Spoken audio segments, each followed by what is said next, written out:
Again SMF part 5। तो part 4 में हमने ये देखा था कि हमारे ईयून ने सीओक को एक चैलेंज दिया था एंड वो चैलेंज हमारा सीओक जो है वो हार जाता है एंड कैसे भी करके हमारा सीओक जो है वो ईयून को मना लेता है एक रीमैच करने के लिए। वो दोनों डिसाइड करते हैं कि 3 हफ्तों के बाद वो दोनों एक रीमैच करेंगे एंड अगर उस रीमैच में हमारा सीओक हार गया तो हमारा सीओक ईयून का परमानेंट स्लेव बन जाएगा एंड उसके साथ साथ नायोन भी ईयून की स्लेव बन जाएगी क्योंकि वो भी इस अग्रीमेंट में शामिल थी।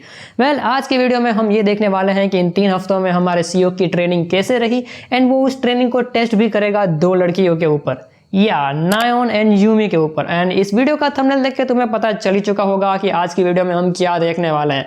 सो बिना किसी देरी के वीडियो पसंद आए वीडियो को लाइक करो, वीडियो को हाइप कर दो एंड चैनल पर नए हो बेशक सब्सक्राइब करो एंड शुरू करते हैं आज का वीडियो। Let's begin. चैप्टर की शुरुआत में हम देखते हैं कि हमारी नायोन जो है वो सीओक को इंट्रोड्यूस करवाती है अपनी छोटी बहन यूना के साथ एंड तभी उसे पता चलता है कि ये दोनों जो है वो पहले ही मिल चुके हैं क्योंकि स्टेप मदर ने इन दोनों को पहले ही इंट्रोड्यूस करवा दिया था। उसी सेम मोमेंट पर हमारी नायोन का फोन बजता है, वो फोन उठाती है तो उसे पता चलता है कि किसी ने उसकी गाड़ी के ऊपर बहुत ही बड़ा स्क्रैच कर दिया है। तो वो नीचे जाती है अपनी गाड़ी को देखने के लिए। हमारी यूना जो है वो सीओक की मसाज कर देना स्टार्ट करती है ताकि सीओक का जो पेन है वो जल्दी रिकवर हो पाए। अब जब वो उसकी मसाज कर रही होती है वो ये कहती है कि तुम्हें मेरे लिए ग्रेटफुल होना चाहिए कि मैं तुम्हें फ्री में मसाज कर रही हूँ, वरना 1 आवर की मेरी प्राइस 1.5 मिलियन है। ये इनकम सुन के हमारा सीओक भी बहुत ही ज़्यादा शॉक हो जाता है। वो ये पूछता है कि तुम ऐसा तो कौन सा काम करते हो कि तुम इतने ज़्यादा पैसे मांगती हो। एंड हमारी यूना जो है वो ये कहती है कि वो एक बहुत ही अच्छी यूनिवर्सिटी से पास आउट हुई थी, वो भी बहुत ही अच्छे मार्क्स के साथ, जिसकी वजह से उसकी पेमेंट बहुत ही ज़्यादा हाई है। एंड वो ये कहती है कि वो यहाँ तक पहुँच पाई सिर्फ और सिर्फ अपनी सिस्टर नायोन की मदद से।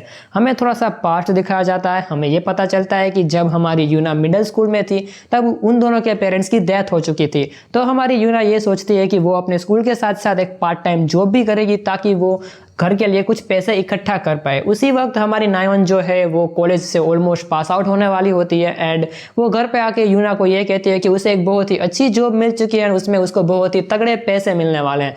दोनों बहनें ये बात सुन के खुश हो जाते हैं, एक दूसरे को गले लगा लेते हैं।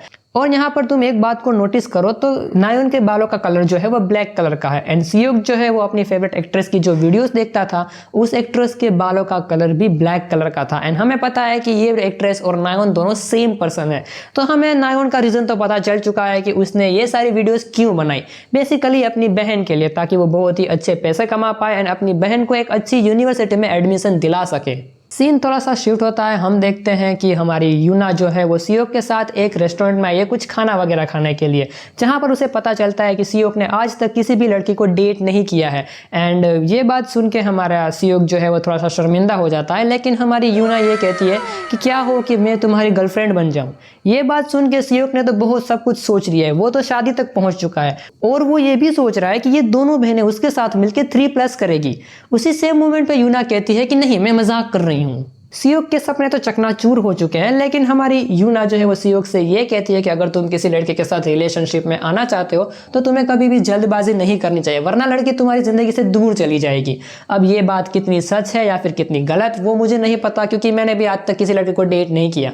लेकिन वो दोनों डिसाइड करते हैं कि वो दोनों 1 महीने के बाद एक डेट के ऊपर जाएंगे।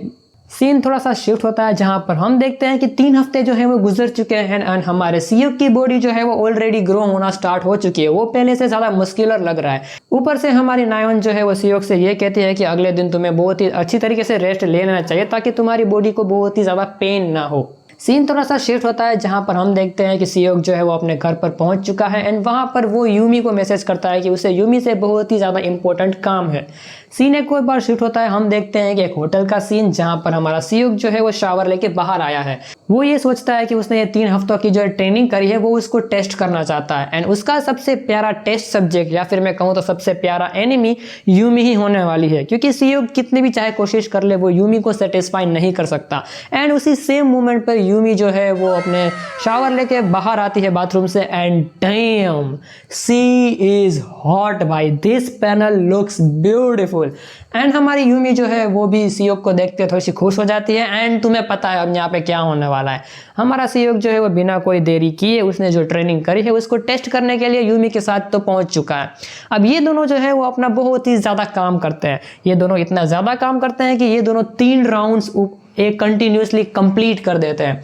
अब इन 3 राउंड्स के बाद हमारी यूमी एक्सपेक्ट कर रही थी कि सियोक जो है वो थक जाएगा, लेकिन सियोक के चेहरे के ऊपर तो बहुत ही बढ़िया स्माइल है, रेडी है चौथा राउंड स्टार्ट करने के लिए भी। एंड ये दोनों चौथा राउंड स्टार्ट कर भी देते हैं। अब जब इन लोगों ने चौथा राउंड स्टार्ट कर दिया है तो चौथा राउंड कंटिन्यू होते होते हमारी यूमी की हालत धीरे धीरे खराब होने लगी है। वो ये कहते हैं कि मुझे थोड़े सेकंड के लिए रेस्ट की जरूरत है, मैं कीप अप नहीं कर पा रही हूँ। ये बात सुन के हमारा सियोक जो है उसके चेहरे के ऊपर तो एकदम प्राउड वाली फीलिंग आ चुकी है, एकदम सुपर सैयन 3 वाली मोमेंट भाई। उसी सेम मोमेंट पर हमारी यूमी जो है वो ये कहती है कि 4 बज चुके हैं, तो ये ऑलमोस्ट टाइम हो चुका है। हमारा सियोक पूछता है कि ये किसका टाइम हो चुका है, तो यूमी कहती है कि उसने नायोन को मैसेज किया था सियोक की फोन की मदद से। दूसरी तरफ हम देखते हैं कि दरवाजे के बाहर तो नायोन खड़ी है एंड नायोन जो है वो सियोक का मैसेज देख रही होती है। वो ये सोच रही होती है कि सियोक को कुछ पर्सनल काम है जिसकी वजह से सियोक ने उसे इस होटल में बुलाया है। अब नायोन जो है वो दरवाजा खोलने की राह देख रही होती है। दरवाजा खोलती है यूमी। यूमी को देख के नायोन थोड़ी सी शॉक हो जाती है एंड जैसे ही वो रूम के अंदर आती है वो सियोक को देख के बहुत ही ज्यादा गुस्सा हो जाती है। उसे पता चल चुका है कि ये दोनों क्या हरकतें कर रहे थे। एंड उसी सेम मोमेंट पर हमारी नायोन जो है वो गुस्सा होकर वहां से चली जाती है। उसकी आंखों में आंसू तक आ चुके हैं, लेकिन हमारी यूमी जो है वो नायोन को रोक लेती है। वो नायोन से ये कहते हैं कि जब हम दोनों मजे कर रहे हैं तो why don't you join us. And कैसे भी करके हमारी यूमी जो है वो नायोन को एक्साइट कर ही देती है। अब इस मोमेंट पे हमारे सियोक के सामने 2 बड़ी हसीनाएं बिना कपड़ों के संपूर्ण निर्वस्त्र परिस्थिति में है। एंड हमारी यूमी जो है वो नायोन के पैर उठा के उसको उठा लेती है हवा में। एंड हमारे सियोक के सामने नायोन का जो ब्लैक होल समझ लो कंप्लीटली ओपन है और नायोन के चेहरा तो वो देखने ही नहीं वाली। वो उसे तो कुछ लग ही रहा है कि मेरे साथ क्या हो रहा है, वो समझ ही नहीं पा रही है।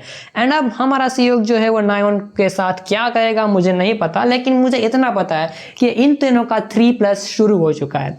अब ये तीनों जो है वो जितनी सारी हरकतें करते हैं उसके बारे में मैं तुम्हें जितना बताऊं उतना कम है। लिटरली 5.5 चैप्टर 5.5 चैप्टर बस इन तीनों का हमें 3+ ही दिखाया जाता है। उन 5.5 चैप्टर्स में ये तीनों जितनी सारी हरकतें करते हैं, जितनी पोजीशंस लेते हैं, उसके बारे में मैं ना ही बताऊं तो ही अच्छा है। धीरे धीरे नायोन और यूमी के बीच में कंपटीशन हो जाता है कि सियोक से सबसे ज्यादा प्यार कौन करता है। एंड इस मोमेंट पर हमारा सियोक जो है उसने इन दोनों महिलाओं को संपूर्ण सेटिस्फाई कर दिया है। यूमी की हालत तो धीरे धीरे खराब होने लगी है, लेकिन नायोन की हालत तो कंप्लीटली खराब हो चुकी है। अब उससे तो दूसरा राउंड स्टार्ट नहीं होने वाला। एंड हमारी यूमी ये कहती है कि शायद सियोक जो है वो उसको कंप्लीटली सेटिस्फाई कर सकता है। शायद इतने राउंड्स कंप्लीट करने के बाद यूमी शायद शब्द का प्रयोग कर रही है। मतलब तुम इमेजिन करो, अगर हमारी यूमी जो है वो सियोक के साथ ऑल आउट चली गई तो मिनिमम 12 से 13 राउंड्स तो वो कंप्लीट करके ही रहेगी। अब जैसे ही हमारा सियोक जो है वो बहुत ही ज़्यादा खुश होता है क्योंकि वो बिना थके बिना रुके इन दोनों लड़कियों को उसने सेटिस्फाई कर दिया। एंड वो ये सोचता है कि अब वो ईयून को बड़ी आसानी से हरा देगा। सीन थोड़ा सा शिफ्ट होता है। हम देखते हैं हमारा सियोक जो है वो ईयून के पास पहुंच चुका है। एंड ईयून जो है वो ये सोच रही होती है कि सियोक आएगा नहीं, लेकिन सियोक एक रीमैच के लिए जरूर आता है। अब जैसा हमने पार्ट 4 में देखा था वैसा सेम पार्ट 5 में भी होने वाला है। हमारी ईयून जो है वो अपना दाव पेच स्टार्ट करती है एंड वो जैसे ही स्टार्ट करती है उसी एग्जैक्ट मोमेंट पर हमारा सियोक अपने आप को ईयून के ऊपर लूज कर देता है। 10 सेकंड नहीं हुए हैं अभी तक एंड बंदे ने अपने आप को लूज कर दिया एंड वो बड़ी इजीली चैलेंज हार चुका है। अब ये देख के हमारी ईयून तो बहुत ही ज्यादा खुश है, लेकिन हमारा सियोक के तो होश उड़ चुके हैं। वो ये सोच रहा है कि अभी 2 दिन पहले वो उन दोनों लड़कियों को सेटिस्फाई करके आया एंड यहाँ पर 10 सेकंड नहीं। हमारी ईयून जो है वो सियोक को एक लेटर देती है। अब ये जो लेटर है उसमें एक वो, अब मैं कहूँ तो वो लेटर है ही नहीं। सबसे पहले तो वो एक सर्टिफिकेट है जिसमें वो ये लिखा है कि ऑफिशियली कंफर्म होता है कि सियोक और नायोन जो है वो दोनों ईयून के जो है वो स्लेव बनने वाले हैं। लेकिन हमारा सियोक अपना दिमाग का इस्तेमाल करता है। वो ये कहता है कि हर वक्त तुम मेरे ऊपर अटैक करती हो और मैं हर वक्त डिफेंस करता हूँ। पार्ट 4 में भी ऐसा ही हुआ था। तो इस वक्त हमारा सियोक ये कहता है कि क्या हो कि इस वक्त मैं तुम्हें कुर्सी के ऊपर बांध दूं एंड तुम्हारे ऊपर अटैक मैं करूं। बेसिकली सियोक ये कहता है कि अब जो ईयून है वो कुर्सी के ऊपर बैठी रहेगी एंड सियोक जो है उसके साथ हरकतें करेगा। एंड अगर ईयून ने जो है 10 मिनट के अंदर अपने आप को लूज कर दिया तो सियोक चैलेंज जीत जाएगा। Same rule. एंड हमारी ईयून जो है वो थोड़ी सी गुस्सा हो जाती है इसके बारे में, लेकिन एट दी एंड वो मान जाती है। अब जैसे ही हमारा सियोक जो है वो ईयून को टीज करना स्टार्ट करता है, ईयून के चेहरे के ऊपर कोई भी रिएक्शन नहीं। कोई भी रिएक्शन नहीं। एंड ईयून ये कहती है कि तुम चाहे कितने भी कोशिश कर लो, तुम मुझे कुछ फील करवा ही नहीं सकते, क्योंकि ईयून को एक ऐसी बीमारी है जिसकी वजह से कोई उसको टच भी करता है तो वो उसको फील नहीं होता। चाहे हमारा सियोक जो है वो ईयून की कमर पकड़ ले या फिर जो भी करे उसके साथ, ईयून को घंटा फर्क नहीं पड़ने वाला। एंड ये बात सुन के हमारा सियोक जो है उसकी तो फटी पड़ी है कि ये क्या हो गया, इससे तो मैं परमानेंट डिसएडवांटेज में आ गया भाई। लेकिन तभी हमारे सियोक को एक आइडिया आता है, वो अपने बैग की तरफ जाता है और ये वाली दवाई निकालता है। और ये दवाई जो है वो एग्जैक्ट सेम वही दवाई है जो हमारी ईयून स्टेप मदर के लिए ले आई थी। एंड इस दवाई क्या करती है वेल वो मुझे बताने की जरूरत नहीं। एंड ये दवाई को देख के हमारी ईयून जो है वो बहुत ही ज्यादा शॉक हो चुकी है। वेल या गाइस, आज की वीडियो के लिए बस इतना ही। मुझे नहीं पता वीडियो लंबी बनी है या फिर छोटी बनी है, लेकिन अगले वीडियो में हम जरूर देखेंगे कि क्या हमारा सियोक जो है वो ईयून के सामने जीत पाएगा या फिर नहीं। बाकी तुम्हें वीडियो पसंद आई हो, वीडियो को लाइक जरूर करना, चैनल पर नए हो बेशक सब्सक्राइब भी करना, एंड वीडियो पसंद आए तो उसको हाइप भी जरूर करना। बाकी मैं मिलता हूं तुम्हें दूसरी वीडियो में। Till then, thanks for watching.